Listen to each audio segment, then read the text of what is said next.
T L P احتجاج کرنا چاہ رہی تھی یا فساد کرنا چاہ رہی تھی؟ میں چند چیزیں آپ کے سامنے رکھوں گا. سو کالڈ احتجاج، بیانات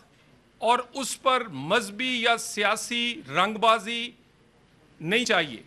جب 20 نکاتی امن معاہدہ فلسطین نے، جن کا یہ مقدمہ ہے، جن کی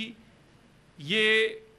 سب سے پہلا رائٹ ہے، اگر انہوں نے حماس سمیت اس کا پہلے مرحلے پہ تسلیم کر لیا ہے، تو کیا اب احتجاج کرنے والے ان کو وہ امن قبول نہیں، یا فلسطین کے ان لوگوں کی اس معاہدے میں جس میں ان کو امن ملنے جا رہا ہے، ان کی زندگیاں لوٹ رہی ہیں، وہاں وہ قبضہ اسرائیل کا ختم ہونے جا رہا ہے، وہ ان کو قبول نہیں؟ ٹی ایل پی نے کہاں اجازت مانگی ہے؟ ان کے جو سربراہ ہیں ان کی تقاریر، اشتعال انگیز تقاریر،